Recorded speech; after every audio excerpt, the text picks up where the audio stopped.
Moi, je suis rapporteur de cette commission, je suis incapable de vous dire quand a commencé la fraude chez Nestlé. Et personne chez Nestlé n'a été capable de me dire quand est-ce qu'ils ont commencé. Le directeur général de Nestlé, hier, vous a dit on va lancer une revue interne en France sur nos pratiques passées. Sur les pratiques passées. Pour vous, c'est un premier pas Pour moi, d'examen? je vous dis comme je le ressens, il y a les paroles et les actes.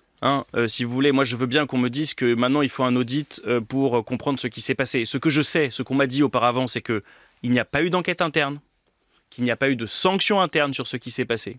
Je salue le fait qu'aujourd'hui on veuille caractériser les choses, mais moi je suis rapporteur de cette commission, je suis incapable de vous dire quand a commencé la fraude chez Nestlé. Et personne chez Nestlé n'a été capable de me dire quand est-ce qu'ils ont commencé à installer des filtres à charbon, des lampes à UV, bref les traitements pour l'eau du robinet, pour les eaux minérales naturelles. Donc les eaux minérales naturelles, c'est pas des eaux minérales traitées, c'est naturel. Et donc ça aujourd'hui, personne ne me l'a dit. Donc à la fois c'est une réponse un peu dilatoire, disons les choses simplement. On me dit je vais vous dire qu'un jour nous allons faire un rapport. Comment on veut enterrer un sujet, on crée une commission, on dit souvent ça, vous savez, en politique. Je trouve qu'il y a quelque chose qui est de cet ordre-là. Malgré tout, je prends le point et j'attends la réponse, qu'on nous dise, qu'on puisse aller au bout de la vérité pour savoir quand cette fraude a commencé. Je vous rappelle que l'évaluation et l'estimation minimale de la DGCCRF, c'est une fraude de l'ordre de 3 milliards d'euros aux consommateurs. C'est l'estimation minimale.